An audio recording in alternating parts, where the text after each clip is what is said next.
O próximo tema a ser debatido agora pela manhã, a próxima prática a ser apresentada, é o Guia para a Gestão da Alfabetização nos Primeiros Anos do Ensino Fundamental do Tribunal de Contas de Rondônia. Para falar sobre esse guia, a gente vai convidar o colega Vinícius de Moraes. Eu não ousarei a falar aqui o sobrenome dele, depois ele pode falar melhor.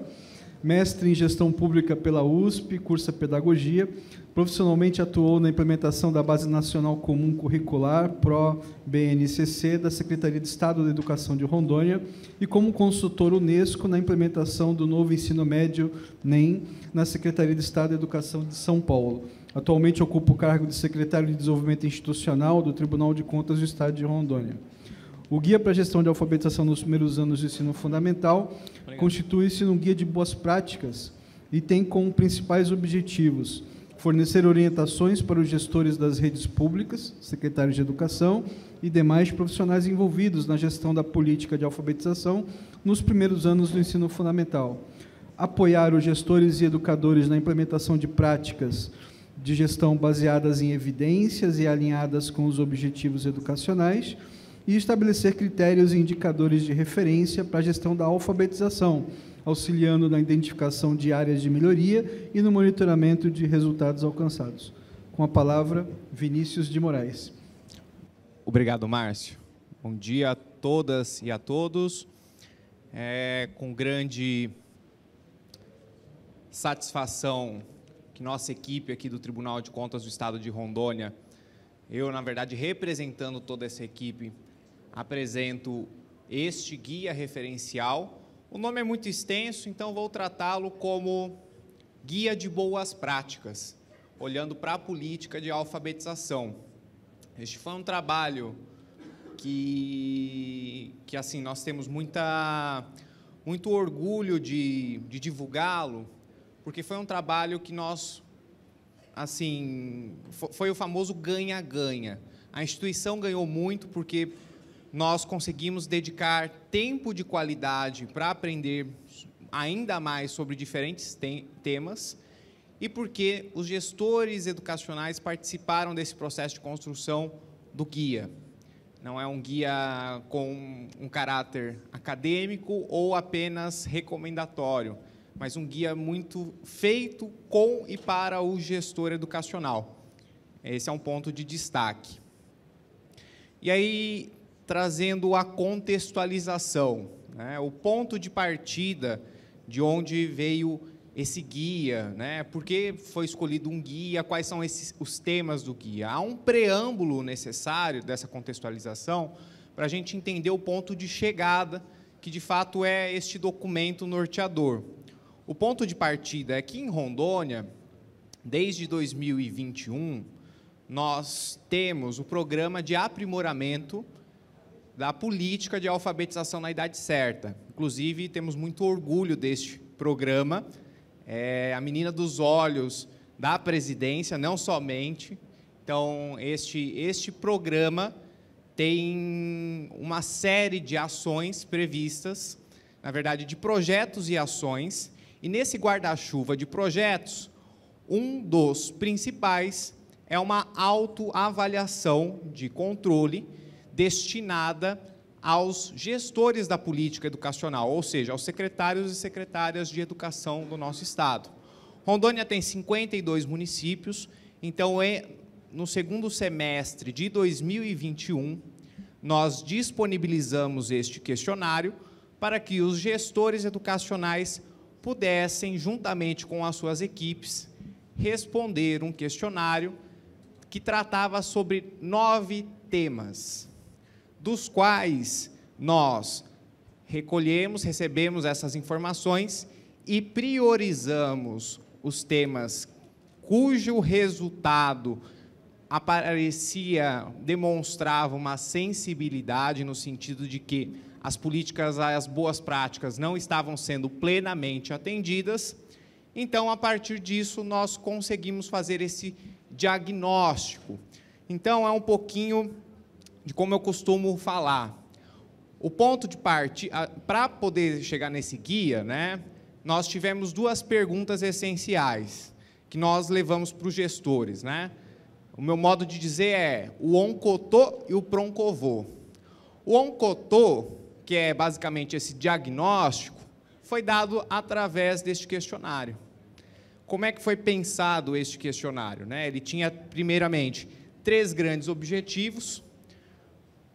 Primeiro é verificar se as políticas, as práticas, as ações, as boas práticas estavam sendo implementadas. A partir deste questionário, nós conseguimos identificar o que precisa ser aprimorado e, para além disso, nós conseguimos identificar casos de sucesso dentro dos municípios do território. É importante, para mobilizar os gestores educacionais, não trazer apenas exemplos internacionais de sucesso ou exemplos de outros estados que comungam muito pouco com o nosso contexto. Nós entendemos que isso era um ponto de partida essencial para a mesa de discussão com o gestor educacional, para que ele pudesse se sentir representado, era necessário que a boa prática também fosse colhida dentro do território.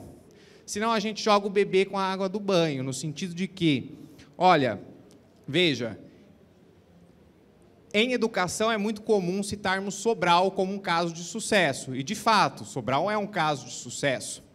Mas, quando nós estamos em Rondônia e conversamos com os secretários de educação, com as lideranças educacionais, e perguntamos a elas, quantos de vocês, as senhoras e os senhores, tiveram a oportunidade de estar em Sobral e entender como se dá a realização dessas boas práticas?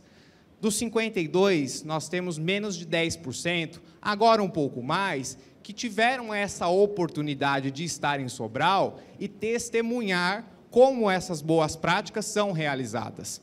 Então, este questionário tinha como missão também compreender as boas práticas dentro do nosso território.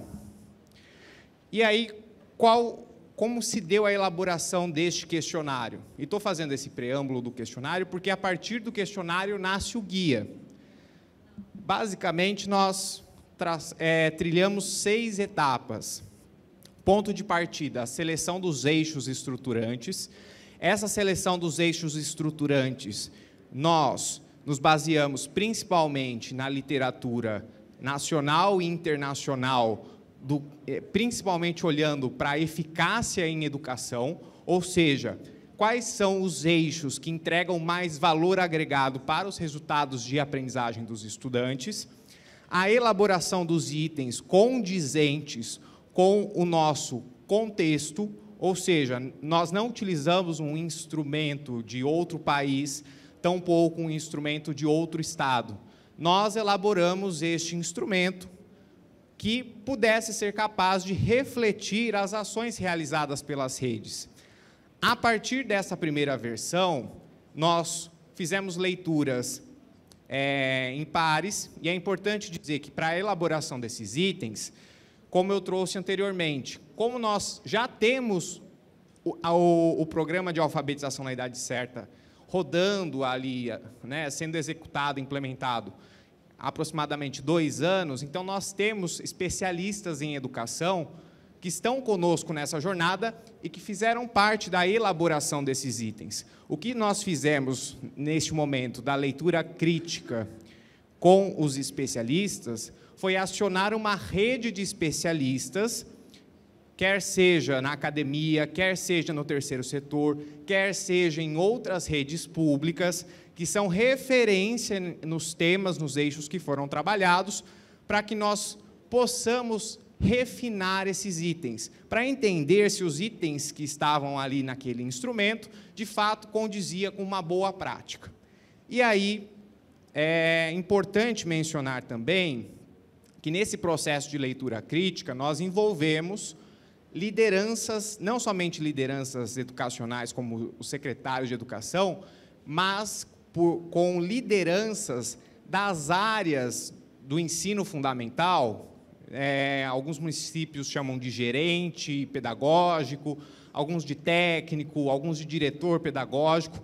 Nós chamamos essas lideranças dos municípios do Estado para que eles pudessem também fazer a leitura crítica dos itens. Mais uma vez, a importância dessa articulação, porque se a gente chega com um instrumento pronto e acabado, ditando o que é boa prática, sem fazer a reflexão do ajuste necessário para o contexto, nós não teríamos bons resultados sendo coletados. O gestor se sentiria intimidado em responder o instrumento, uma vez que a régua poderia ser muito alta e nós poderíamos identificar, tem pouca sensibilidade ali nos dados estatísticos. E, por fim, para que nós pudéssemos ter certeza que o instrumento estava pronto e acabado para o nosso contexto, nós fizemos uma pré-testagem desses itens.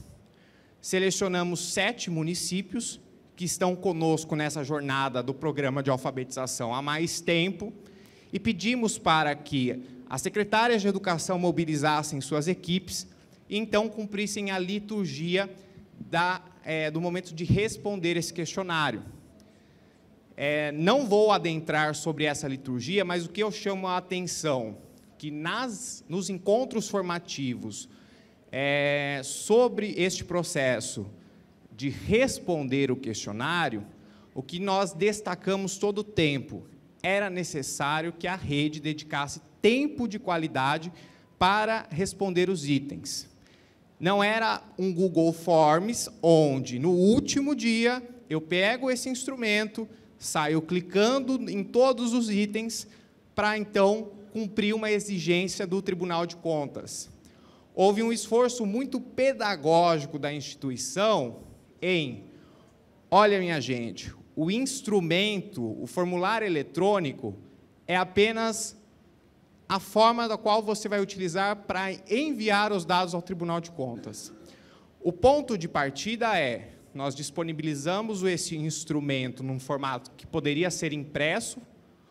Por quê? Porque nós sabemos que na educação, o gestor educacional, professores mais especificamente, gostam de materiais impressos, gostam de ter tempo para ler.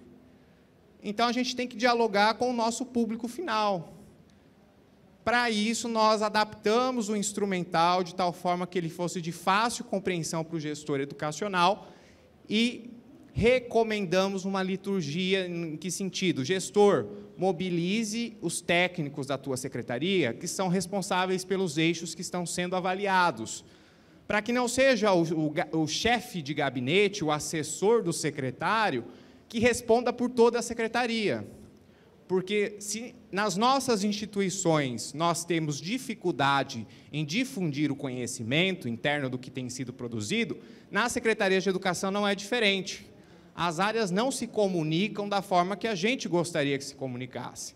Então, era mais que necessário esse movimento integrador entre as lideranças da Secretaria, nas diferentes frentes de trabalho, formação, avaliação, currículo, monitoramento, também com o alto escalão da Secretaria, para que, então, houvesse momentos específicos, reuniões, para analisar cada um dos itens e verificar se eles estão ou não sendo atendidos.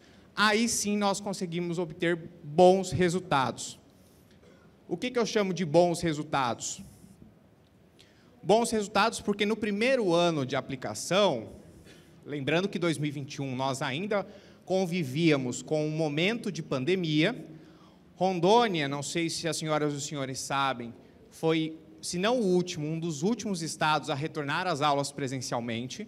O momento de aplicação deste questionário coincidiu exatamente com o momento de retorno às aulas presenciais. Então, os gestores educacionais estavam divididos com outras atividades e, ainda assim, nós conseguimos que, no primeiro ano, 42 municípios pudessem participar deste questionário, em respondendo este questionário. Já no ano passado, porque esse é um projeto continuado, os 52 municípios responderam o questionário dentro do prazo. Porque os que não tinham participado compreenderam a importância de respondê-lo, uma vez que houve uma série de ações estruturadas, dentre as quais o guia nasceu para ajudar os gestores educacionais. Então, aqueles que não participaram, levantaram a mão e disseram assim: eu quero fazer parte desse processo. Eu também quero me beneficiar através deste diagnóstico. Como eu trouxe anteriormente, o objetivo do guia em si, feito com os gestores e para os gestores, é para aprimorar o desenho da política educacional, dos mais diferentes eixos. E aí nós estruturamos esse guia em 6 módulos, e eles foram pensados exatamente de tal forma que nós pudéssemos levar para os gestores muito a prática de como ele pode implementar boas práticas dentro do seu contexto, a partir do diagnóstico que nós fizemos anteriormente com o questionário. Cada módulo, basicamente, recomenda um conjunto de etapas para que essas boas práticas possam ser, então, atendidas. E aí, como é que foi feito esse guia, né? As etapas de elaboração. O ponto de partida, na verdade, foi o resultado dos questionários que eu mencionei anteriormente. Porque, a partir dos resultados, nós conseguimos obter informações de quais eixos eram os mais frágeis no processo de implementação da política educacional, com ênfase em alfabetização.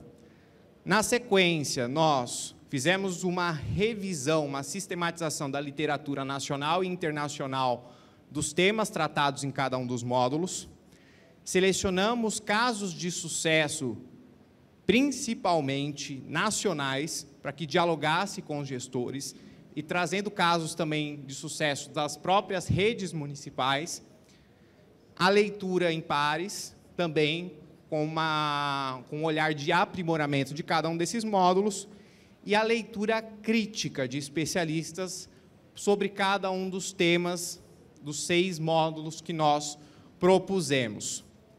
E quais são esses módulos? Pois bem, nós elaboramos 6 módulos dentro do guia, e os temas que foram selecionados nesta primeira versão do guia, basicamente são avaliação e monitoramento, gestão orientada a resultados, política de formação, seleção, contratação e lotação de profissionais, material didático e currículo e articulação política.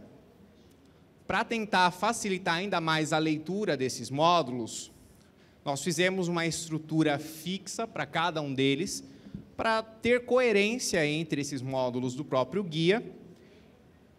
E, na sequência, eu vou tratar bem brevemente sobre cada um desses módulos.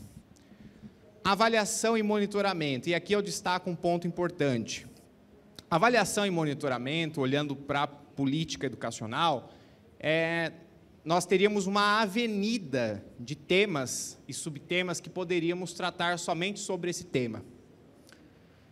E a nossa ideia não era criar um guia extenso, tampouco uma dissertação ou uma tese ou uma revisão sistemática da literatura para falar sobre absolutamente tudo sobre avaliação e monitoramento nas políticas educacionais.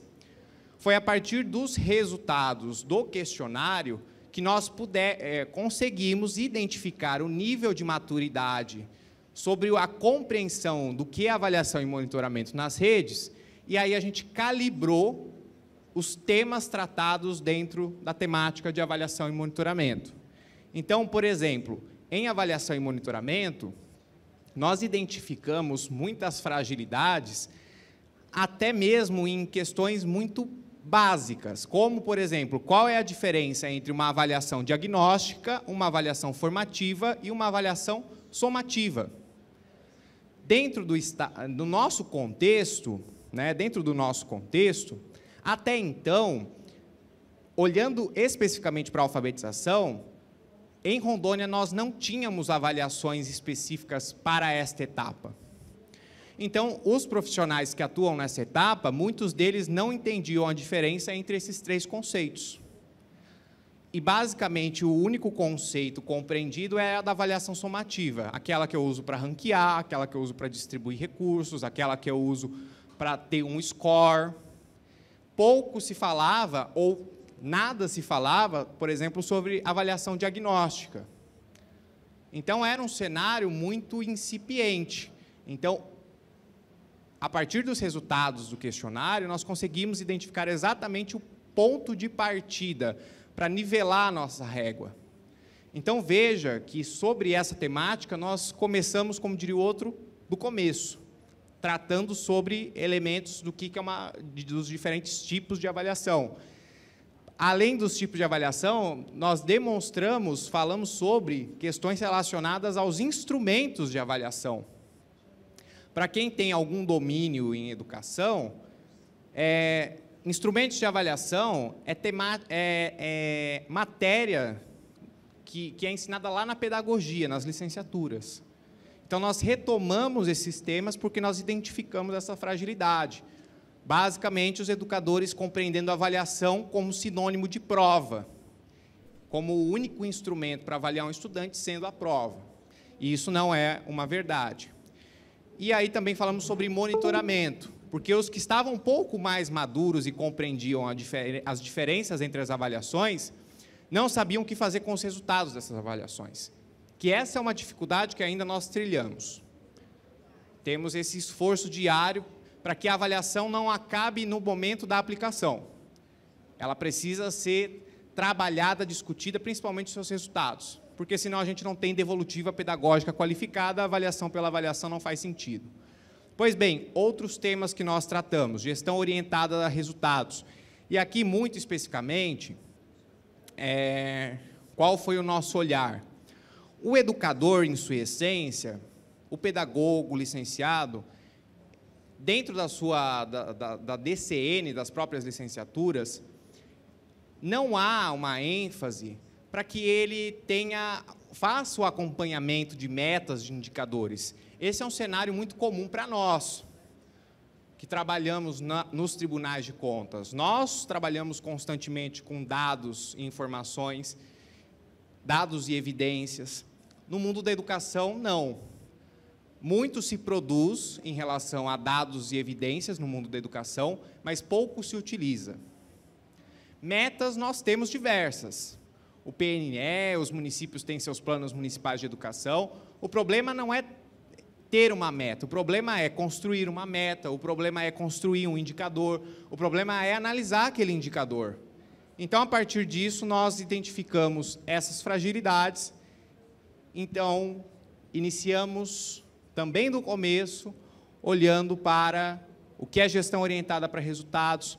Aproveitamos desse módulo para conversar com os gestores educacionais sobre os instrumentos de orçamento, PPA, LOA, LDO, para que o gestor pudesse também prever, nas suas peças orçamentárias, orçamento específico para que ele possa fazer as ações educacionais que ele almeja.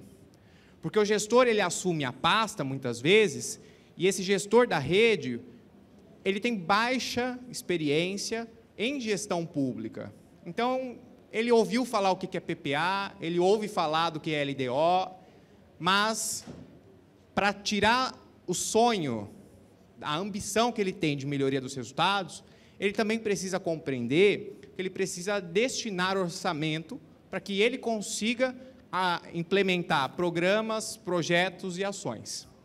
Nós conseguimos tratar isso dentro do guia. Política de formação.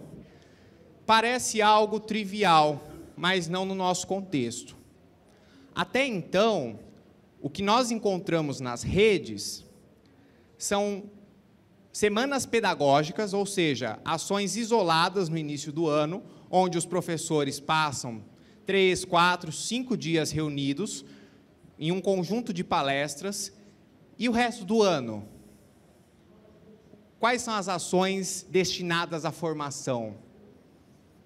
Nós não tínhamos isso até então, na grande maioria dos municípios.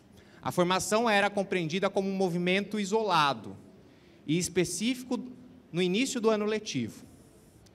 Então, dentro do guia, nós tivemos que tratar sobre o que é uma formação continuada, que ela precisa ser prevista ao longo de todo o ano, e a questão da formação continuada em serviço, que é ainda algo mais complexo.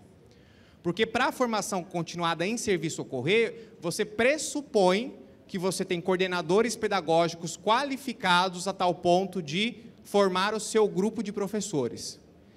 E pressupor isso é uma pressuposição falaciosa. Então, nós tivemos que tratar sobre a importância de formar formadores nas redes, para que essas pessoas sejam as lideranças pedagógicas no território, e elas possam formar os seus professores.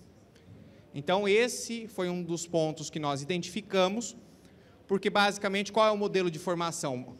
Além de ser esse da Semana Pedagógica que eu trouxe, geralmente você traz pessoas de outros municípios, de outros estados, geralmente ali atrelado ao material didático que a rede utiliza, dá um conjunto de palestras no início do ano, mas durante o ano, quem é que dá sequência a esse trabalho?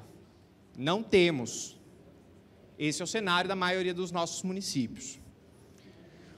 Outros temas que tratamos, currículo e material didático.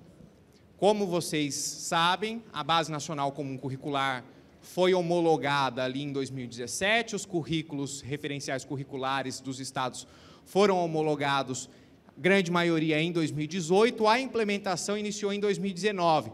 Perguntem aos educadores quantos receberam formações continuadas sobre essa temática.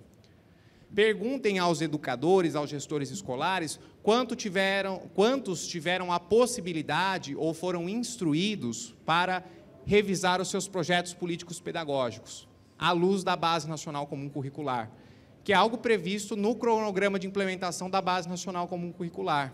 Foi um tema que nós trouxemos para cá, porque tanto a Secretaria Estadual de Educação quanto as Secretarias Municipais de Educação esqueceram dessa temática. E não culpabilizo nenhum desses entes, porque outras demandas surgiram e isso acabou sendo deixado para outro momento. Então, trouxemos para cá a importância da revisão dos projetos políticos pedagógicos, sobre seleção de materiais didáticos adequados, articulação política, outro tema que nós tratamos, porque se hoje o programa de aprimoramento da política de alfabetização funciona em todo o território, nos 52 municípios, boa parte disso perpassa por elementos que o Igor trouxe na fala dele do GAEP, que é a articulação política.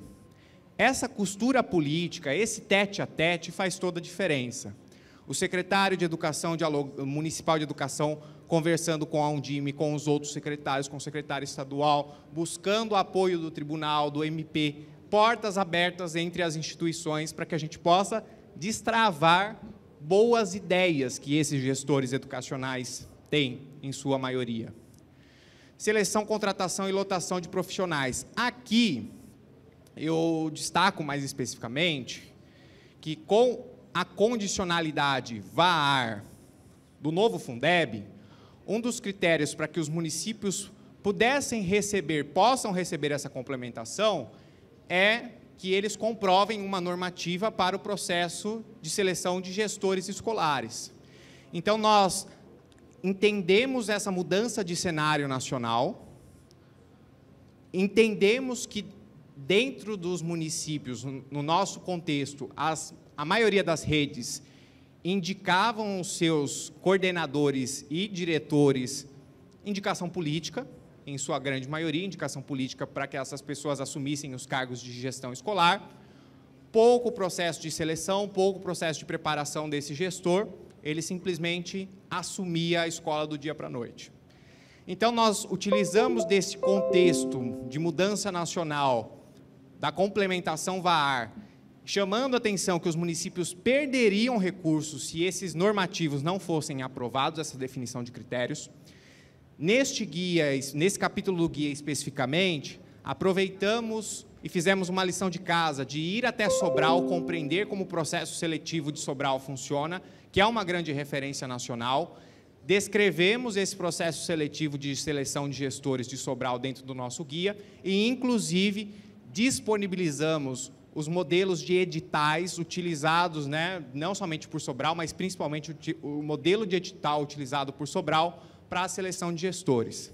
E muitos gestores, leia-se secretários e secretárias de educação, bateram a porta do tribunal para pedir ajuda na revisão desse processo, da construção da normativa. E aí, sim, a grande maioria conseguiu, a tempo, com cumprir essa exigência para conseguir a complementação do VAR, do novo Fundeb, relacionada à seleção e contratação. Veja que é um ganha-ganha. A rede de ensino ganha porque não deixou de quer dizer, porque conseguiu um recurso adicional. Nós conseguimos qualificar a gestão pública e até mitigar sérios desafios enfrentados pela indicação política nos cargos de gestão escolar e ainda conseguimos contribuir para a qualificação nesse processo seletivo de gestores escolares. Bom, acesso ao guia, se alguém quiser, depois tiver curiosidade de como acessá-lo, essa apresentação estará disponível, tem o hiperlink de acesso, mas no portal do Tribunal de Contas, na página inicial, há um hiperlink de acesso aos guias, ou se não, pode buscar alguém de nossa equipe aqui, de Rondônia, que com muito prazer nós poderemos disponibilizá-los. Como eu trouxe anteriormente, são 6 módulos, né? Em síntese. O diagnóstico, onde tudo começou, o questionário autoavaliativo permitiu a gente avaliar o atendimento dessas boas práticas. A partir disso, nós obtemos informações precisas sobre o que pode ser aperfeiçoado e, a partir disso, também conseguimos identificar boas práticas. Se eu fosse resumir em um ciclo, eu deixaria esta imagem. O ponto de partida os gestores respondem o questionário, nós elaboramos painéis gerenciais a partir dessas informações e essas devolutivas são dadas a partir dos guias. Mas eu destaco um elemento importante. Se me perguntassem, Vinícius, o que distingue o seu guia de outros tantos guias, receitas de bolo que existem por aí? Ponto 1. A régua do guia é nivelada a partir do questionário, que é exatamente o contexto do nosso Estado. Ponto 2. O guia não foi simplesmente publicado e o trabalho foi finalizado. A partir do momento que nós publicamos esses guias, nós começamos um trabalho de formação com gestores educacionais, e aí secretários de educação, técnicos da secretaria, gestores escolares, para que as boas práticas do guia pudessem sair do papel e se tornar um plano de ação, dos quais nós realizamos um monitoramento por meio do programa de alfabetização na idade certa, que amanhã o Felipe, de forma muito brilhante, irá apresentá-los. Então, se vocês querem saber um pouco mais dos bons resultados do guia, acompanhem a programação de amanhã, que o Felipe vai ter muitos resultados. Agradeço a participação e a atenção de todos. Fico à disposição. Um abraço.